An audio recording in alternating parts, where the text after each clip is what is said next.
The Galactic Council erupted in laughter as holographic images of Scott Bell flickered to life.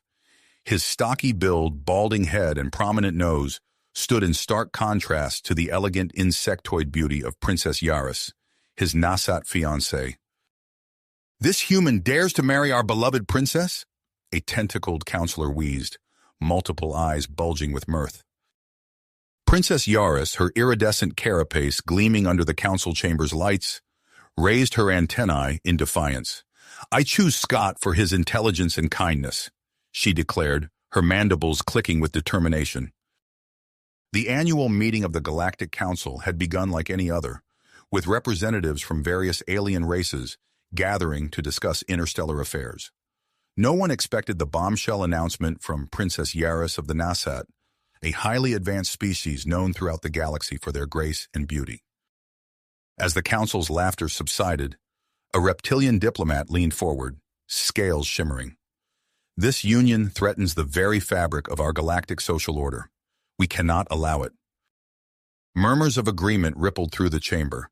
The council swiftly moved to vote, their decision unanimous. The engagement would be nullified and humans barred from holding diplomatic positions. "Earth's rapid technological advancements pose a threat," a crystalline being chimed in, its facets refracting light across the room. "We must contain their expanding influence." In a separate chamber, Scott watched the proceedings with growing alarm. He tapped his communicator, alerting Earth's government to the impending sanctions. His mind raced, searching for a solution to salvage humanity's reputation and secure their place among the stars. Meanwhile, Princess Yaris faced mounting pressure from her own people. The Nasat elite whispered of disgrace and demanded she break off the engagement for the sake of galactic peace. Yet, in the privacy of her quarters, she pored over data on human Nasat biology, determined to prove their union's viability. The Galactic Council, not content with their ruling, ordered increased surveillance on Earth and its colonies. Fear of human expansion gripped the galactic community, fueled by centuries of science fiction depicting humanity as conquerors. Scott paced in his chambers, the weight of his species' future heavy on his shoulders. He knew he had to act fast to change perceptions. An idea began to form, a series of publicized experiments demonstrating human-alien compatibility. As the council session adjourned, the stage was set for a high-stakes battle of wills. Humanity's place in the stars hung in the balance, challenged by prejudice and fear. Scott squared his shoulders, ready to fight not just for his love, but for the future of human-alien relations. Little did the Galactic Council know, their laughter at an ugly human would soon turn to astonishment.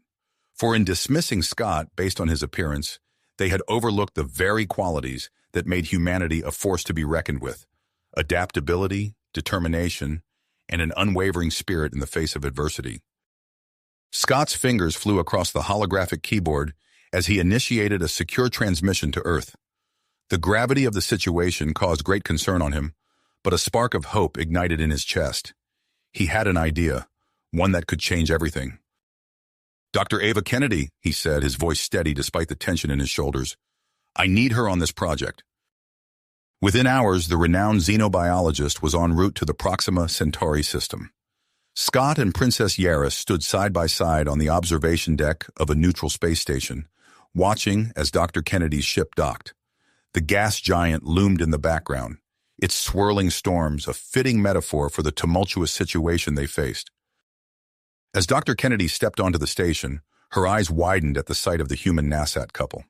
"I've heard rumors, but seeing you together..." She shook her head, a smile playing at her lips. "This is going to be fascinating."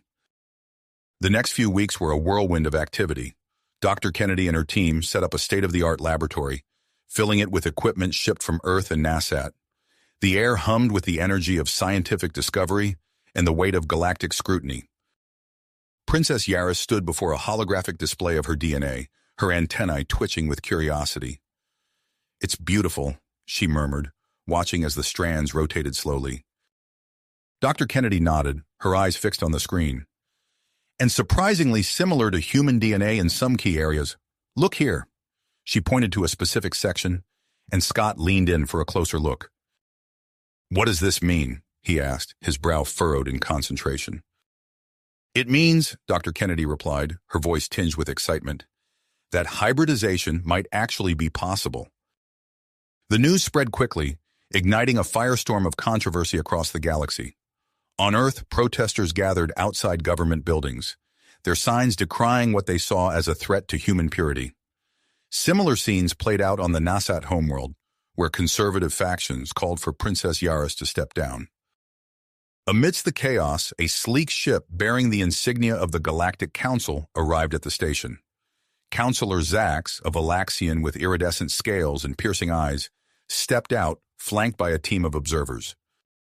"We will be monitoring your experiments closely," he announced, his forked tongue flicking out between words.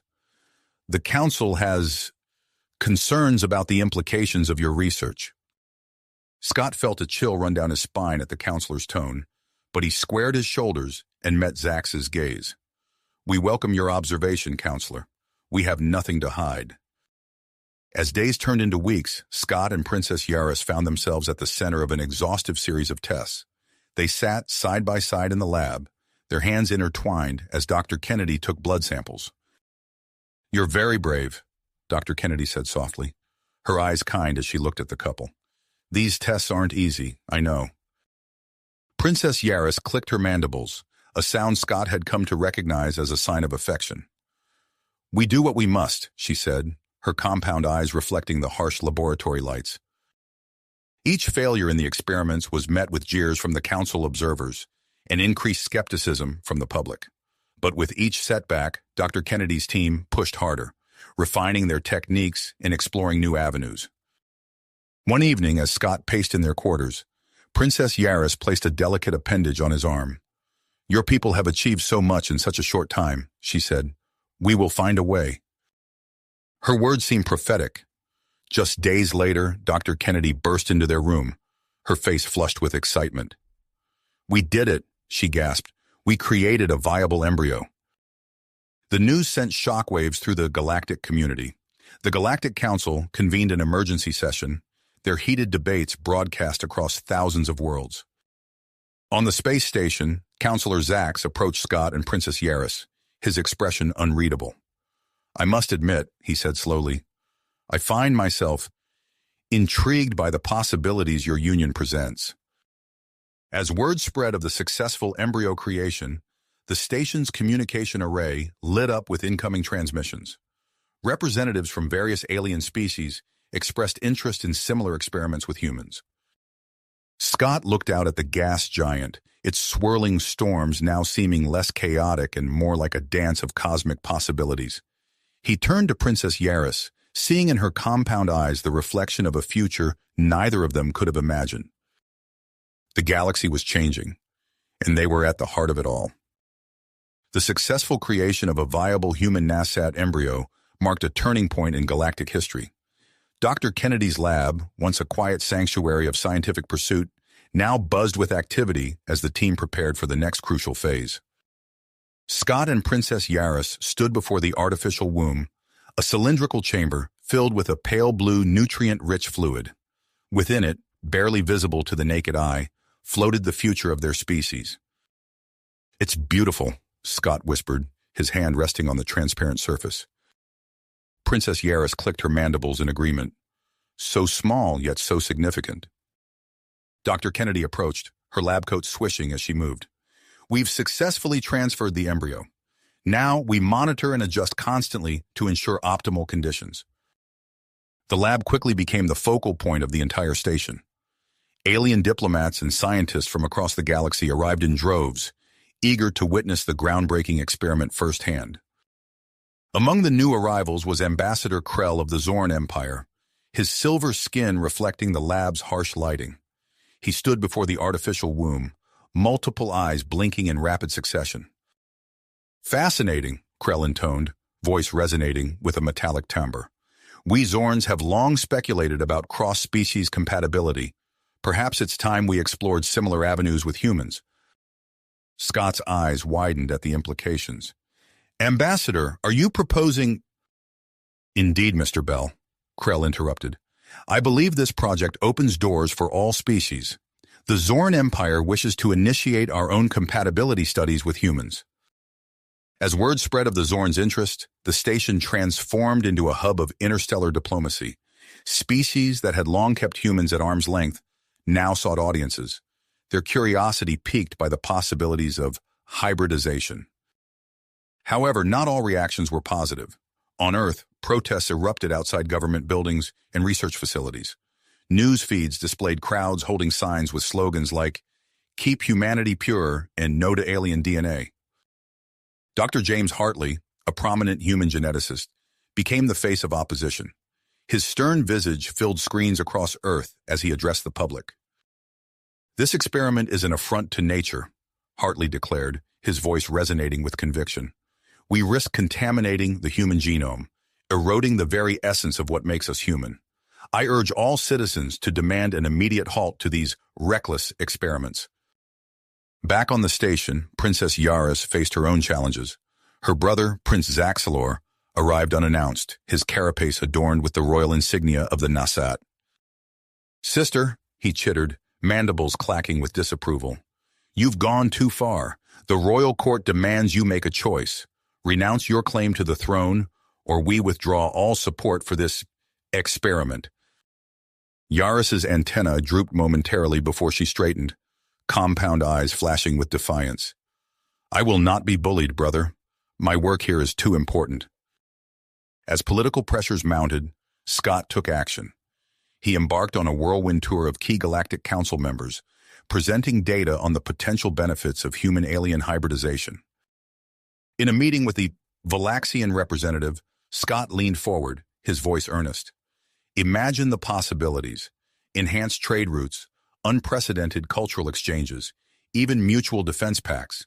This research could usher in a new era of galactic cooperation." While Scott worked the diplomatic channels, Dr. Kennedy and her team faced a critical challenge. Alarms blared in the lab as monitors detected genetic instability in the developing fetus.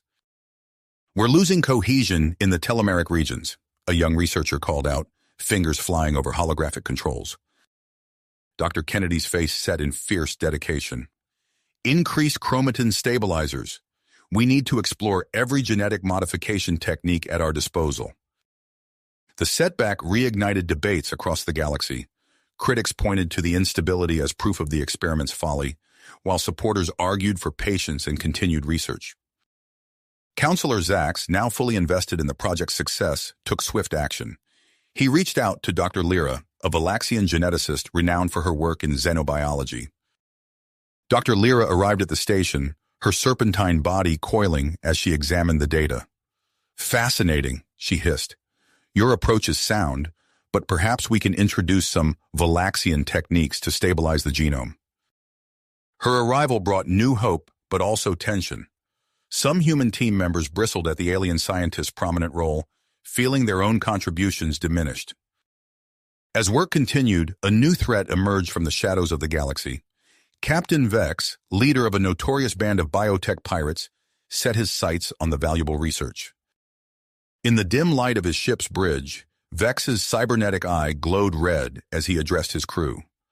"That embryo and the data behind it are worth more than 1,000 star systems. We strike when they least expect it." Security on the station tightened in response to intercepted chatter about potential threats. Human and alien forces patrolled side by side, their cooperation a living example of interspecies collaboration. As the artificial gestation entered its third trimester, Dr. Kennedy made a startling discovery. She burst into Scott and Yaris's quarters, eyes wide with excitement. "The fetus," she gasped, catching her breath. "It's developing traits we've never seen before. Not human, not Nasat. Something new." Scott and Yaris exchanged glances, hope and trepidation mingling in their expressions. The implications of this development were staggering, promising new horizons while raising fresh concerns. In the lab, the team gathered around holographic displays showing the fetus's unique genetic markers. Discussions erupted about enhanced abilities, evolutionary leaps, and the potential impact on galactic society. As news of these unexpected adaptations spread, the station became a crucible of conflicting interests. Supporters and detractors alike jockeyed for position, each seeking to influence the future of human-alien relations. In the center of it all, the artificial womb hummed softly, its precious cargo continuing to grow and develop. Within its nutrient-rich confines, a new future for the galaxy took shape, one genetic strand at a time. Tea time. Inside, the fetus floated serenely, oblivious to the storm brewing around it. Dr. Kennedy's eyes darted between holographic displays, her fingers flying over control panels. "We're seeing unprecedented genetic stability," she announced, a hint of wonder in her voice. "The targeted gene therapies are working better than we could have hoped." Dr. Lyra, her serpentine body coiled nearby, nodded in agreement. "The combination of human and Valaxian techniques has yielded remarkable results. Look here." She gestured towards a 3D rendering of the fetus's DNA. These unique markers suggest enhanced cognitive abilities and possibly even limited telepathic potential. As the team marveled at their progress, Scott burst into the lab, his face flushed from exertion. "I've got good news," he panted. "The Arcturian and Syrian delegations have pledged their support. We're gaining traction in the council." Princess Yaris clicked her mandibles in approval, but her antennae drooped slightly. "I fear we may need that support sooner than expected," she said, her compound eyes fixed on a datapad. "My brother has made his move." The room fell silent as the implication sank in. Prince Zaxalor's coup had been swift and decisive. Within hours, all Nasat support for the project had been cut off, leaving the team scrambling to fill the resource gap. As if on cue, Ambassador Krell glided into the lab, his silver skin shimmering under the harsh lights. "I believe I may have a solution to your predicament," he intoned, multiple eyes blinking in rapid succession. Dr. Kennedy eyed him warily. "What kind of solution?" Krell's offer hung in the air, tempting and dangerous. Full Zorn support in exchange for unrestricted access to their research and the right to initiate human-Zorn compatibility studies. The potential for scientific advancement was immense, but so too were the risks. Before they could fully consider the proposal, alarms blared throughout the station. Security Chief Rox's voice crackled over the intercom. "We have a breach. Multiple hostiles have infiltrated the outer rings. All personnel enact emergency protocols immediately." Chaos erupted as the research team scrambled to secure their data and protect the artificial womb. Through the lab's reinforced windows, flashes of weapons fire could be seen in the corridors. "It's Vec," Scott growled, recognizing the sleek design of the pirate ships visible through the station's viewports. "He's after the embryo." As security forces engaged the invaders, a new threat emerged from within.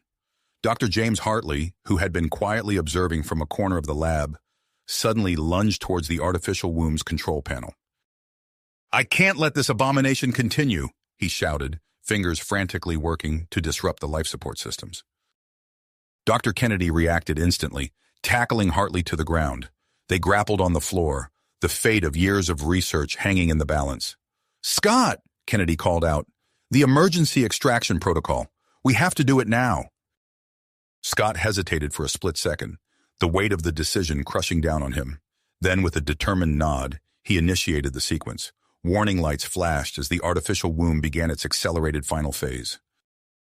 Princess Yaris moved to assist Dr. Kennedy in restraining Hartley, while Dr. Lyra and the rest of the team focused on managing the critical extraction process. The lab became a flurry of activity, each member working with precision born from years of preparation for this very moment. Outside, the battle raged. Captain Vex's pirates, armed with cutting-edge weaponry, pushed deeper into the station. Ambassador Krell's Zorn delegation demanded entry to the lab, insisting on safeguarding their potential investment.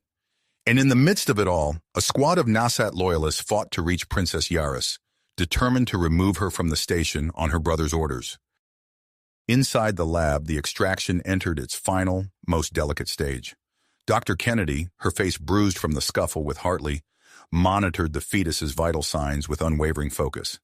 "Cardiac function stable," she reported. "Neurological activity within expected parameters." The artificial womb's fluid drained slowly, revealing the hybrid infant for the first time. Its skin was a pale lavender, with faint patterns reminiscent of Nasat carapace. Delicate antennae twitched above eyes that were unmistakably human. As Dr. Lyra prepared to make the final incision to free the infant, the lab door exploded inward. Captain Vex stood in the smoking threshold, his cybernetic eye glowing red as he surveyed the scene. "No one move," he snarled, leveling a high-powered plasma rifle at the team. "That hybrid and all your research are coming with me." Scott stepped forward, placing himself between Vex and the extraction team. "You have no idea what you're dealing with," he said, his voice steady despite the fear coursing through him. A tense standoff ensued, with the hope of the universe's first human-alien hybrid hanging in the balance. Dr. Kennedy and Dr. Lyra continued their work, hands steady despite the chaos around them. Princess Yaris stood ready to defend her child, her royal upbringing evident in her regal bearing, even in this moment of crisis. The sound of sustained weapons fire drew closer, and shouts echoed from the corridor. The station shook from an impact, causing equipment to rattle and alarms to blare even louder. In the artificial womb, the hybrid infant opened its eyes for the first time, unaware of the monumental convergence of forces that surrounded its birth. As Captain Vex took a step forward, his finger tightening on the trigger, the future of human-alien relations teetered on a knife's edge. The next few moments would determine not just the fate of this unprecedented experiment, but potentially the course of galactic history itself. The tense standoff in the lab shattered as the station rocked from another impact. Captain Vex stumbled, his cybernetic eye flickering. Scott seized the opportunity, lunging forward to tackle the pirate leader. They crashed to the ground, grappling for control of the plasma rifle.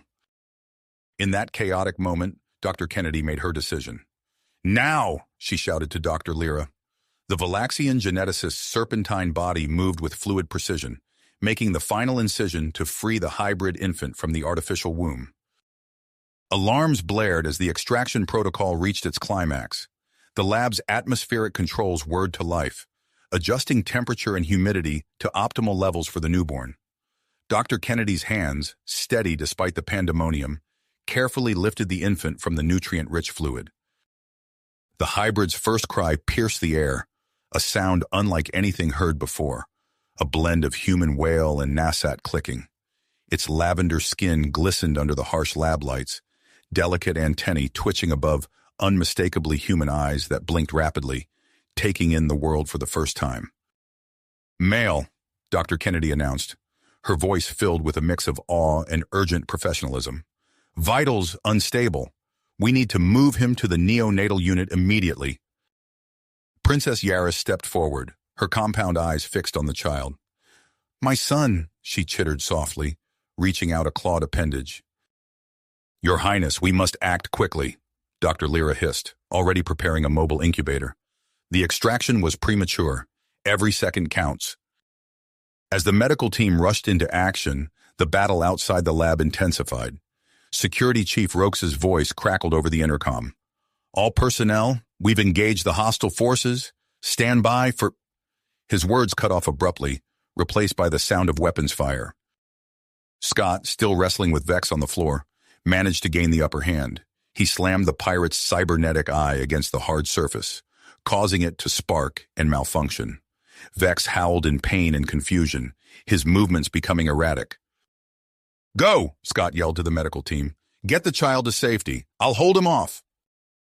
Dr. Kennedy nodded, cradling the hybrid infant in her arms as she and Dr. Lyra hurried towards the lab's emergency exit. Princess Yaris followed close behind, her royal training evident in her calm demeanor despite the crisis. As they emerged into the corridor, they found themselves in the middle of a firefight. Station security forces exchanged fire with Vex's pirates, creating a gauntlet of danger between the team and the neonatal unit. "This way," a familiar voice called out. Ambassador Krell appeared from a side passage, his silver skin reflecting the flashes of weapon fire. "I've secured a path to the medical bay."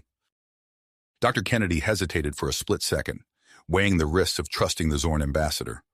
A plaintive cry from the infant in her arms made the decision for her. "Lead the way," she said firmly. Krell guided them through a series of maintenance tunnels, bypassing the worst of the fighting. The ambassador's multiple eyes scanned constantly for threats, his body positioned to shield the others. In the neonatal unit, a team of specialists stood ready, having been alerted to the emergency extraction. As Dr. Kennedy placed the hybrid infant into a specially designed incubator, the room burst into a flurry of activity. "Oxygen levels declining," one nurse called out. "Initiating supplemental breathing support." Dr. Lyra slithered to a control panel, her fingers flying over the holographic display. "Adjusting nutrient mix to compensate for premature extraction. We need to replicate the artificial womb environment as closely as possible." Princess Yaris watched the proceedings with a mixture of fear and hope, her antennae twitching nervously. "Will he survive?" she asked, her voice barely above a whisper. Dr. Kennedy met the Nasat princess's compound eyes with a steady gaze. "We're doing everything we can, Your Highness.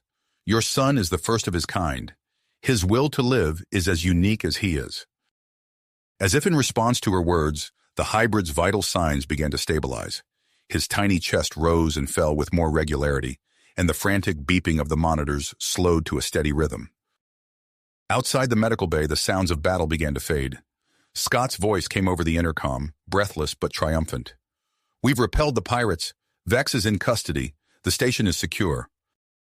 A collective sigh of relief swept through the room, but the medical team's focus never wavered from their tiny patient. Dr. Kennedy leaned in close to the incubator, examining the hybrid's unique features. The infant's eyes, still unfocused, seemed to track her movements. "Remarkable," Dr. Lyra hissed softly. "Look at the rate of neural development.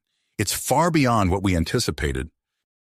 As the immediate crisis passed, the implications of what they had achieved began to sink in. The first human-alien hybrid had been born, surviving in a seemingly impossible way. The galaxy would never be the same. Ambassador Krell cleared his throat, drawing attention. "I've taken the liberty of informing the Galactic Council of these developments. They're convening an emergency session as we speak." Dr. Kennedy nodded absently, her mind already racing with the challenges ahead. How would they nurture this unprecedented life? What unique needs would the hybrid have as he grew and developed? In the incubator, the infant stirred, his tiny fingers flexing. One hand reached out, brushing against the transparent surface. Princess Yaris placed her claw against the outside of the incubator, mirroring her son's gesture. "Welcome to the universe, little one," she chittered softly. "You have quite the journey ahead of you." As if in response, the hybrid's antennae twitched, and for a brief moment, his eyes seemed to focus on his mother. It was a small gesture, but in that instant, the assembled team felt the weight of history on their shoulders. They had not just created a new life, they had opened the door to a new future for all species in the galaxy. The medical bay's communication panel lit up, indicating an incoming transmission from Earth. The fate of the hybrid child was about to become the focus of not just scientific inquiry, but of political and social upheaval across the stars. As Dr. Kennedy reached to accept the call, she knew that their work and their challenges had only just begun. Begun. The call connected and a stern-faced woman appeared on the screen. "Dr. Kennedy, this is Director Hawthorne of the United Earth Science Council. We've received reports of the incident. What's the status of the hybrid?" Dr. Kennedy straightened her lab coat, acutely aware of the momentous nature of this conversation. "Director, I'm pleased to report that the extraction was successful.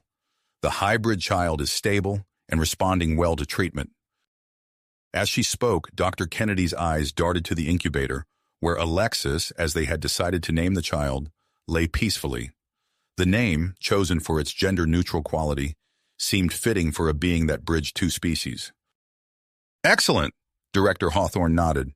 "And the security situation?" "Under control," Dr. Kennedy assured her. "Captain Vex has been apprehended, and the station is secure." The director's expression remained impassive. "Very well. A team of specialists will be dispatched immediately. In the meantime, you are to continue monitoring the hybrid's development and report any anomalies. Is that clear?" "Crystal clear, Director," Dr. Kennedy replied, ending the call. As weeks passed, Alexis's development astounded even the most optimistic predictions. By the end of the first month, the hybrid child displayed cognitive functions equivalent to a human toddler. Dr. Lyra observed Alexis stack blocks with precision that would be impressive for a child 3 times his age. "Fascinating," the Valaxian geneticist hissed, her forked tongue flicking in excitement. The neural pathways are developing at an unprecedented rate. It seems the combination of human adaptability and Nasat information processing has created something truly remarkable. Dr. Kennedy nodded, watching as Alexis effortlessly climbed the side of the playpen, demonstrating strength and dexterity far beyond his apparent age. We need to implement a more rigorous education and training program. At this rate, we'll be dealing with an adolescent-level intellect within months. As the team worked tirelessly to keep up with Alexis's growth, tensions were mounting on a galactic scale. Earth's application for full membership in the Galactic Council had sparked intense debate among the member species. In the vast crystalline chamber of the Galactic Council on Centauri Prime, Councillor Draz, the Valaxian representative, rose to address the assembly. His scales shimmered under the ambient light as he spoke, voice filled with barely concealed disdain. Esteemed colleagues, we cannot ignore the potential dangers posed by humanity's rapid advancement. Their creation of a viable hybrid with the Nasat, while impressive, raises serious concerns about the stability of our galactic community. I propose a series of trials to assess humanity's readiness for full membership. Murmurs rippled through the chamber as various representatives conferred with their aides. Ambassador Chen, Earth's representative, stood to respond. We welcome the opportunity to demonstrate humanity's commitment to galactic peace and progress. What form would these trials take? As the Council debated the nature of the trials, word reached the research station. Scott Bell, upon hearing the news, felt a surge of perseverance. I'll do it, he announced to Dr. Kennedy and the team. I'll undergo whatever trials they devise. It's time we showed the galaxy what humans are capable of. Dr. Kennedy looked at him with a mix of pride and concern. Scott, you don't have to. I do, he interrupted gently. For Alexis, for humanity, for the future we're all working towards. As Scott prepared for his journey, events on the Nasat homeworld took a dramatic turn. General Kira, a decorated officer, sympathetic to Princess Yaris's cause, launched a series of strikes against Prince Zaxalor's regime. The resistance movement gained momentum, pushing the planet to the brink of civil war. Princess Yaris, watching reports of the conflict from the research station, felt torn between her duty to her people and her commitment to Alexis. I should be there, she chittered, her antennae twitching in agitation. Dr. Kennedy placed a comforting hand on the princess's carapace. Your presence here is crucial, Your Highness. Alexis needs you, and your work here could be the key to a peaceful resolution for your people. As if summoned by the mention of his name, Alexis appeared in the doorway of the observation room. Despite being only a few months old, he stood steadily on his feet, his lavender skin gleaming under the station's lights. Mother, Alexis said, his voice a blend of human speech and Nasat clicks. Why are you sad? Princess Yaris and Dr. Kennedy exchanged shocked glances. It was the first time Alexis had spoken unprompted, and the complexity of the question belied his apparent age. Before they could respond, alarms blared throughout the station. Security Chief Rox's voice came over the intercom, tense but controlled. All personnel, we have multiple unauthorized vessels approaching. This is not a drill. Implement Security Protocol Omega. As the station's defenses activated, Dr. Kennedy scooped up Alexis, her mind racing. The hybrid child's rapid development had not gone unnoticed, and it seemed that various factions across the galaxy saw Alexis as either a threat or an opportunity too valuable to ignore. In the midst of the chaos, a transmission cut through the alarms. The face of Ambassador Krell appeared on the main screen, his silver skin reflecting the flashing lights of his ship's bridge. Dr. Kennedy, Princess Yaris, he said urgently, we've detected the incoming threat. The Zorn Empire stands ready to assist in protecting the child. However, I bring a proposal that may secure a more lasting solution to our current predicament. As Krell began to outline his bold plan for a human-Zorn hybridization experiment, Dr. Kennedy felt the weight of history pressing down upon her. The decisions made in the coming hours would shape not just Alexis's future, but the course of galactic civilization itself. Outside the station, the unauthorized vessels drew closer, their intentions unknown. The stage was set for a confrontation that would test the limits of diplomacy, science, and the newfound alliance between Earth and its galactic neighbors. Neighbors. The tension in the air was palpable as Dr. Kennedy and her team watched the approaching vessels on the station's main view screen. Ambassador Krell's face remained fixed on the screen, his silver skin reflecting the flashing lights of his ship's bridge. Dr. Kennedy, Princess Yaris, I urge you to consider my proposal. A human-Zorn hybridization experiment could be the key to securing our position in this rapidly changing galactic landscape. Before Dr. Kennedy could respond, Alexis tugged at her lab coat. Mother Doctor, I sense curiosity and fear from the ships. Dr. Kennedy and Princess Yaris exchanged shocked glances. It was the first hint of Alexis's latent telepathic abilities, a development that would soon reshape their understanding of the hybrid child's potential. As the unauthorized vessels drew closer, Security Chief Rox's voice crackled over the intercom once more. Update, we've identified the ships. They're from all over the galaxy. Valaxian, Nasat, even some unregistered human vessels. Dr. Kennedy's mind raced. They're here for Alexis, she realized aloud. Over the next few weeks, the space station transformed from an isolated research facility into the epicenter of galactic attention. Dr. Kennedy and her team worked tirelessly to understand and develop Alexis's newfound telepathic abilities, while also managing the influx of visitors eager to see the hybrid child. In a specially designed observation room, Dr. Lyra conducted a series of tests on Alexis, who had now developed to the equivalent of a human preteen. The Valaxian geneticist carefully attached neural sensors to Alexis's temples and forehead. Now, Alexis, Dr. Lyra hissed softly, I want you to focus on the Nasat in the next room.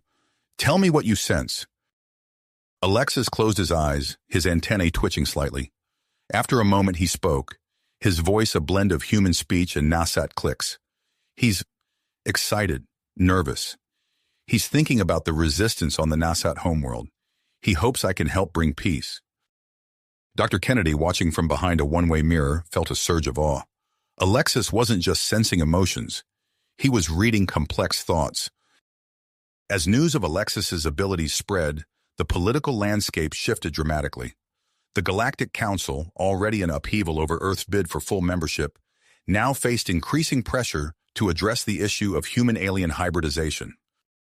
On Earth, the newly formed Interspecies Genetic Cooperation Initiative, IGCI, scrambled to establish guidelines and protocols for hybridization experiments. Dr. James Hartley, now leading the IGCI, found himself thrust into the spotlight as he worked to balance scientific progress with ethical considerations. Meanwhile, far from the politics and scientific breakthroughs, Scott Bell was completing the final trials set by the Galactic Council. On a harsh, windswept planet with crushing gravity and a toxic atmosphere, Scott maneuvered through a treacherous obstacle course. His modified exosuit, designed to withstand the extreme conditions, creaked under the strain. As he reached the final checkpoint, a holographic projection of Counselor Draz appeared before him. Impressive, human, the Valaxian representative grudgingly admitted. You have surpassed our expectations. Scott, breathing heavily inside his suit, managed a tired smile. Thank you, Counselor. I hope this demonstrates humanity's readiness to join the galactic community as full members. Back on the Nasat homeworld, the conflict that had been brewing for months finally erupted into full-scale civil war. Captain Marcus Kennedy, brother of Dr. Elena Kennedy, found himself leading a human contingent in support of General Kira's resistance movement. As dawn broke over the capital city, Marcus crouched behind a crumbling wall, his team of Earth Special Forces at the ready. He activated his comlink. General Kira, we're in position. On your signal. The Nasat general's voice came through clearly. Acknowledged, Captain. Remember, our primary objective is to capture Prince Zaxalor alive. We need him to legitimize Princess Yaris's claim to the throne. Marcus nodded, though Kira couldn't see him. Understood. We're ready. The assault on Zaxalor's stronghold was swift and precise. Using advanced Earth military tactics, Marcus's team outflanked the prince's guards, creating openings for General Kira's forces to push through. Within hours, they had breached the inner sanctum. Prince Zaxalor, cornered and defeated, chittered angrily as Marcus and General Kira approached. You've made a grave mistake, he hissed. The people will never accept a ruler who consorts with aliens. General Kira's antennae twitched in what Marcus had come to recognize as amusement. The people are tired of your isolationist policies, Zaxalor. It's time for the Nasat to take their place in the galactic community. As news of Zaxalor's capture spread across the planet and beyond, the political landscape of the galaxy shifted once again. Princess Yaris, watching the events unfold from the space station, felt a mix of relief and apprehension. Her path to the throne was clear, but the challenges ahead were daunting. On Centauri Prime, the Galactic Council convened an emergency session to address the rapid developments. Councillor Draz, his scales shimmering with agitation, addressed the assembly. Esteemed colleagues, we can no longer ignore the issue of human-alien hybridization. I propose a galactic-wide referendum to determine the legalization and regulation of interspecies reproduction. The chamber erupted in a cacophony of voices, some supporting the idea, others vehemently opposed. Ambassador Chen of Earth rose to speak, her voice cutting through the noise. While we appreciate Councillor Draz's proposal, Earth believes that such a decision should be made with full understanding of the implications. We invite all member species to participate in controlled hybridization experiments under the supervision of our Interspecies Genetic Cooperation Initiative. As the debate raged on, Ambassador Krell of the Zorn Empire saw an opportunity. In a private communication to his homeworld, he initiated a bold plan. Begin recruitment for human Zorn hybridization volunteers immediately, he instructed.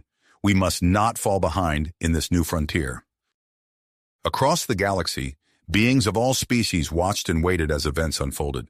On countless worlds, in space stations, and aboard starships, discussions about the future of galactic society dominated every conversation.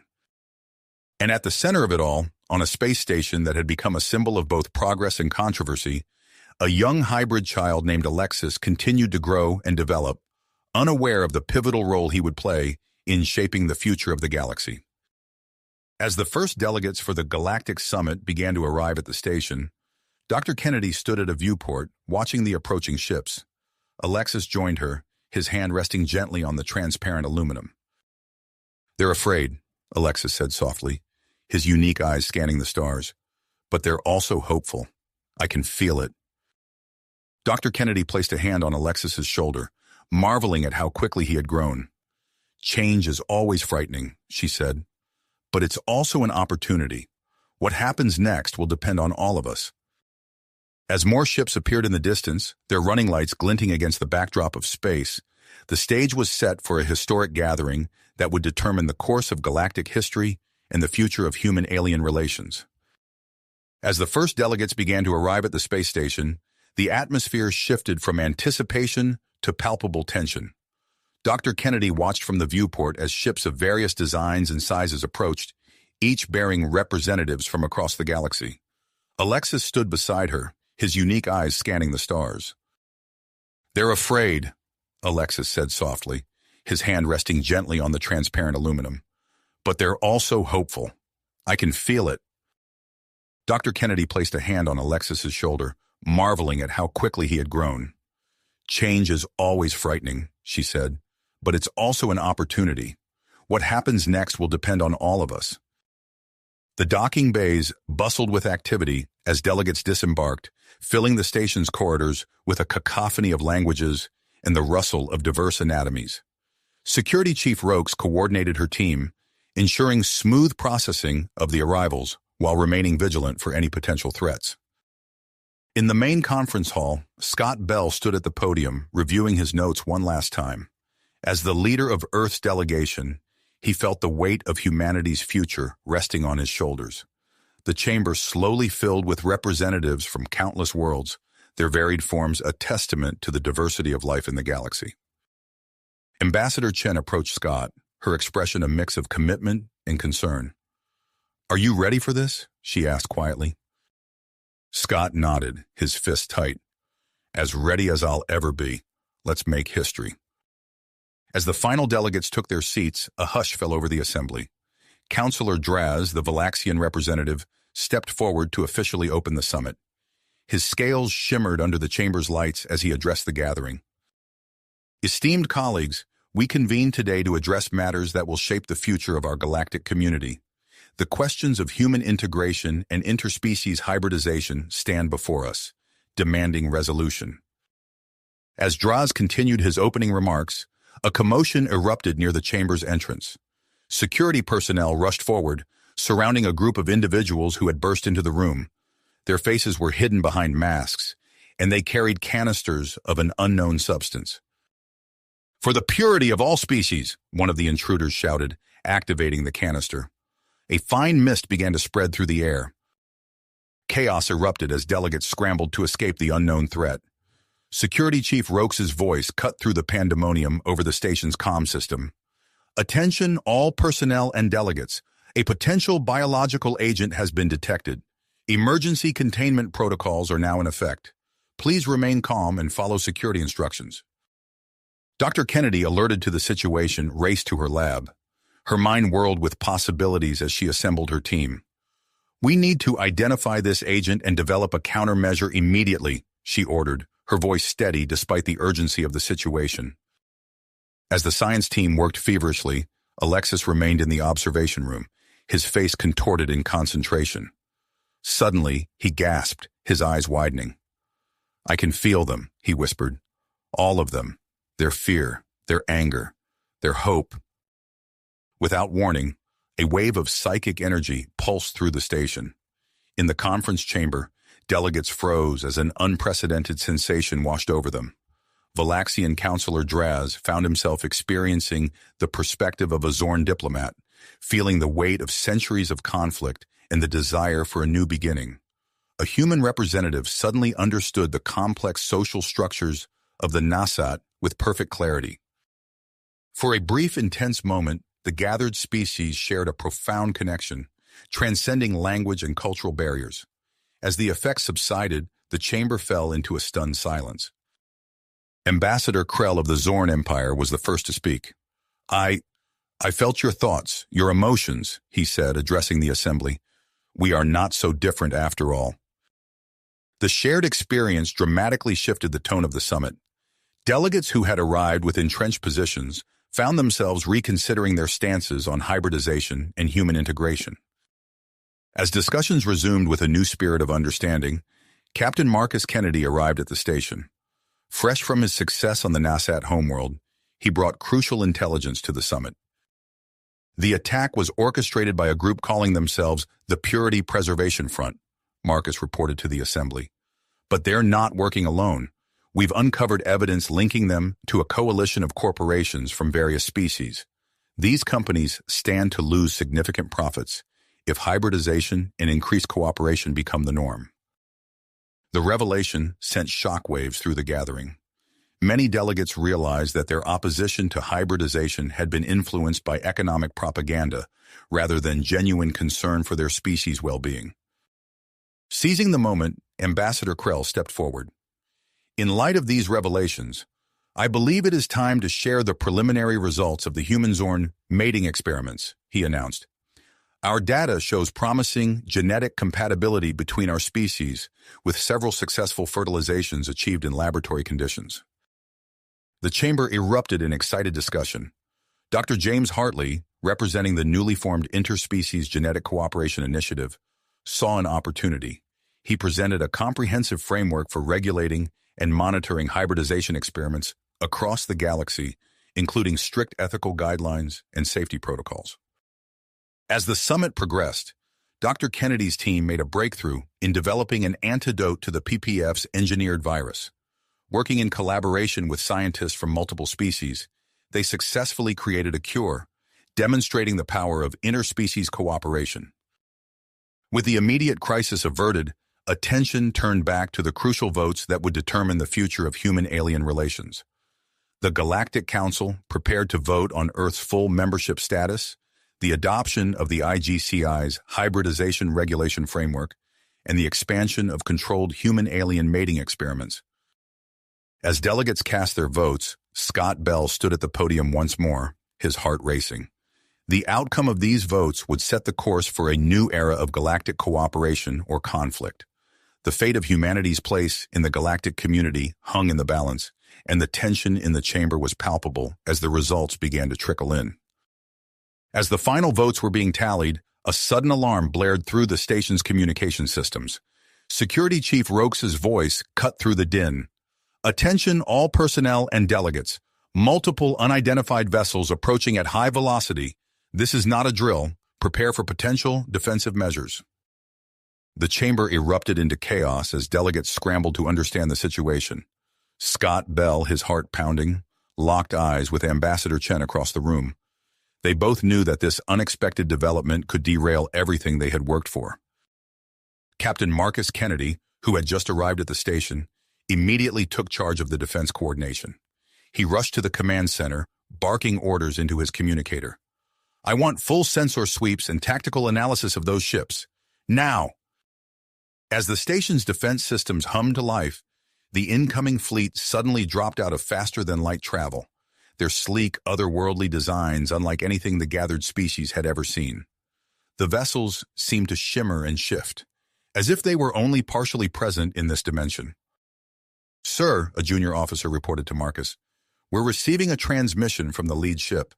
They're requesting an immediate audience with the Galactic Council." Marcus frowned, his mind racing through potential scenarios. "Put it through to the main chamber," he ordered. In the council chamber, the holographic displays flickered to life, revealing the image of a tall, imposing figure with iridescent skin that seemed to pulse with an inner light. The being's voice resonated with a strange, melodic quality as it spoke. "Greetings, members of the Galactic Council. I am Admiral Zan of the Zephyrian Fleet. We come in peace and with great urgency." Scott Bell, seeing an opportunity to salvage the situation, stepped forward. "Esteemed colleagues," he addressed the stunned delegates, "I propose we hear what Admiral Zan and the Zephyrians have to say. Their arrival at this crucial moment cannot be mere coincidence." Murmurs of agreement rippled through the chamber, and Counselor Draz nodded his assent. "Very well, Ambassador Bell. Admiral Zan, you have the floor." As the Zephyrian delegation boarded the station, Dr. Kennedy and her team worked feverishly in the lab, analyzing the data from the recent attack. Alexis sat nearby, his eyes closed in concentration. "Dr. Kennedy," he said suddenly, his voice filled with wonder, "I can sense them. The Zephyrians. They're different, ancient." Before Dr. Kennedy could respond, Admiral Zan and his delegation entered the council chamber. The Zephyrian leader's presence seemed to fill the room, commanding the attention of every being present. "For centuries, we have watched your civilizations grow and evolve," Zan began, his voice carrying effortlessly through the chamber. "We have seen your triumphs and your struggles, and now, as you stand on the precipice of a new era, we can no longer remain silent." The Admiral's words sent a ripple of surprise through the assembled delegates. Zan continued, "We possess technology and knowledge far beyond what you have achieved. We offer to share this with you, to help guide your species into a new age of enlightenment and cooperation." Excited whispers broke out among the delegates, but Zan raised a hand for silence. "However, this offer comes with a condition.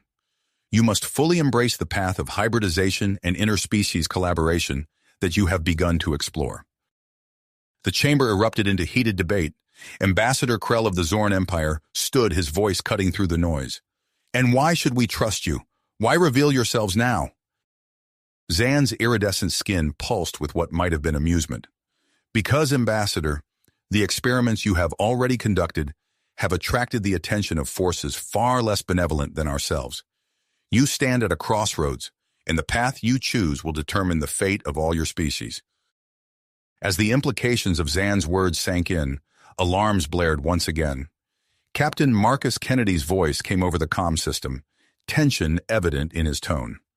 "We've detected a massive swarm of nanobots attempting to infiltrate the station's life support systems.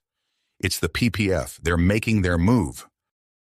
Chaos erupted as security personnel rushed to defend critical systems. Dr. Kennedy, realizing the gravity of the situation, turned to Alexis. "We need your help," she said urgently. "Your unique abilities might be our best chance to stop this attack." In the midst of the crisis, Dr. Kennedy's team made a startling discovery. "Doctor," one of her assistants called out, You need to see this. Alexis's DNA, it contains sequences we've never seen before. They seem to be enhancing his cognitive abilities and adaptability at an unprecedented rate. As this information was relayed to the council chamber, the delegates watched in awe as Alexis, guided by Dr. Kennedy, established a psychic link with the Zephyrian delegation. Through this connection, the true history of the Zephyrians unfolded before them. Images flooded their minds: a dying world, a species on the brink of extinction, and then salvation through carefully managed hybridization with other advanced races encountered during their long journey through the stars. The shared vision faded, leaving the chamber in stunned silence. Admiral Zan spoke softly. "This is the power of unity, of embracing the diversity of life in our galaxy. It is not just about survival, but about transcending the limitations of our individual species." As the delegates absorbed this revelation, Captain Marcus Kennedy and his joint human-alien security team fought a desperate battle against the PPF's nanobot swarm. Using tactics that combine the strengths of multiple species, they slowly but surely gained the upper hand. In the council chamber, Dr. James Hartley stood, his face etched with the weight of his realization. "Esteemed colleagues," he began, "in light of what we've learned, I propose an amendment to the IGCI framework. We must incorporate the wisdom and safeguards developed by the Zephyrians over millennia of hybridization experience." His words were met with nods of approval from many delegates. The mood in the chamber had shifted dramatically from the tense anticipation of earlier voting. As reports came in that the nanobot threat had been neutralized and the PPF attackers apprehended, Councillor Draz called for order. "It seems that events have conspired to show us a glimpse of what our future could be," he said, his scales shimmering with emotion. "The time has come for us to cast our votes, not just on Earth's membership or hybridization experiments, but on the very future of our galactic society." The holographic displays flickered to life once more, ready to tally the votes that would shape the course of history. Scott Bell stood at the podium, his posture straight but his hands trembling slightly at his sides. Dr. Kennedy and her team watched from the observation deck, Alexis standing between them with an expression of serene anticipation. As delegates began to cast their votes, the air in the chamber crackled with the weight of the moment. Each chime of a submitted ballot seemed to echo through the station, a symphony of decision that would resonate across the galaxy for generations to come. The future hung in the balance as the vote count slowly ticked upward on the holographic displays. Humanity's place in the galactic community, the path of hybridization, and the potential alliance with the Zephyrians, all would be decided in these crucial moments. The air crackled with anticipation as delegates cast their votes, each chime of a submitted ballot echoing through the station. Suddenly, alarms blared throughout the chamber, cutting through the tense atmosphere. Captain Marcus Kennedy's voice boomed over the comm system, urgency evident in his tone. "Attention all personnel and delegates. We've detected a massive energy surge approaching from deep space. Brace for impact." Before anyone could react, a blinding flash engulfed the station.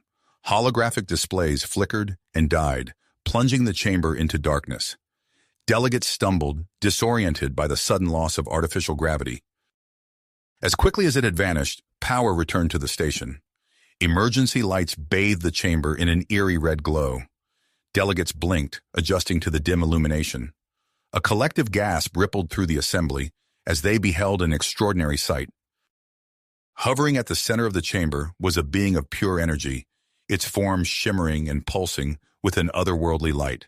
The entity's presence filled the room with an ancient, immeasurable power. "Greetings, children of the stars!"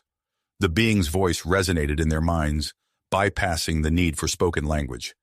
"I am the curator, the last survivor of the precursors."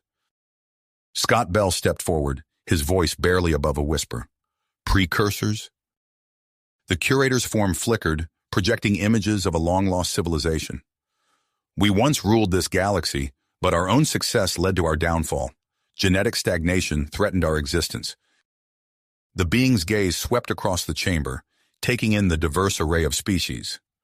"We initiated a grand experiment, seeding the galaxy with life. Our hope was that one day, these new species would naturally come together, unlocking the true potential of hybridization.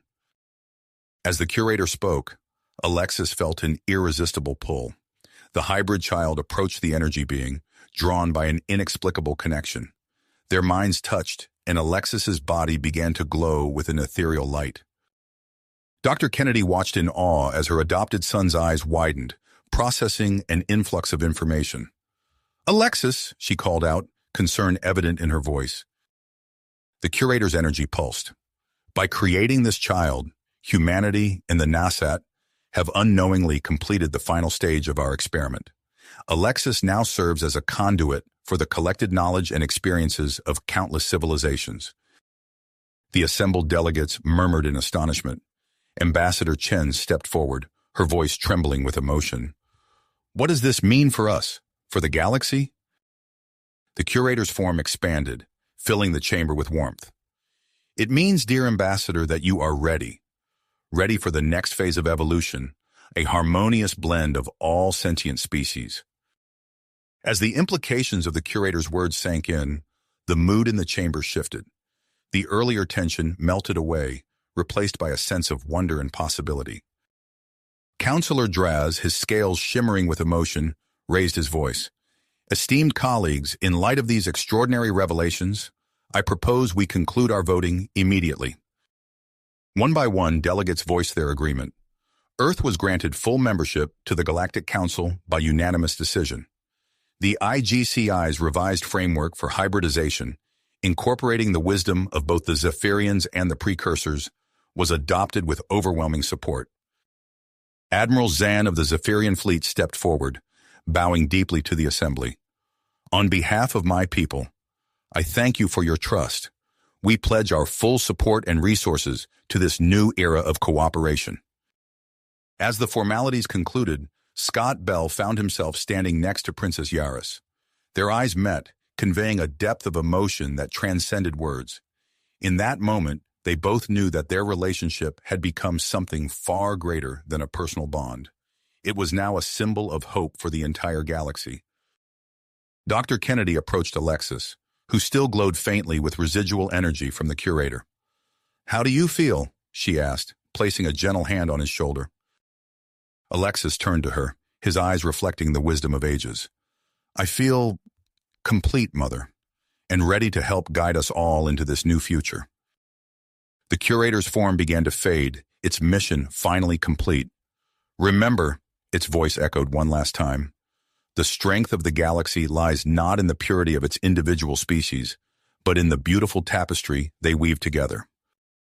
As the energy being disappeared, the chamber erupted in applause and cheers.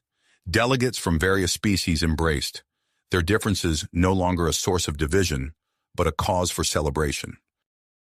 Captain Marcus Kennedy's voice came over the comm system once more, this time filled with awe rather than alarm. "Attention all, we're receiving transmissions from across the galaxy. Word of what's happened here is spreading fast. It seems we've entered a new age." Scott Bell stepped up to the podium, Princess Yaris at his side. As Earth's newly appointed representative and his co-ambassador, they faced the assembled delegates, ready to address the galaxy on the dawn of this new era. "Fellow citizens of the galaxy," Scott began, his voice steady and clear. "Today we stand at the threshold of a future brighter than any of us could have imagined." You have reached the end of the story. If you enjoyed this story and want to support us, please leave a like and subscribe to our channel, and for every comment that says 88, I will heart every single one of them. Thank you for your time.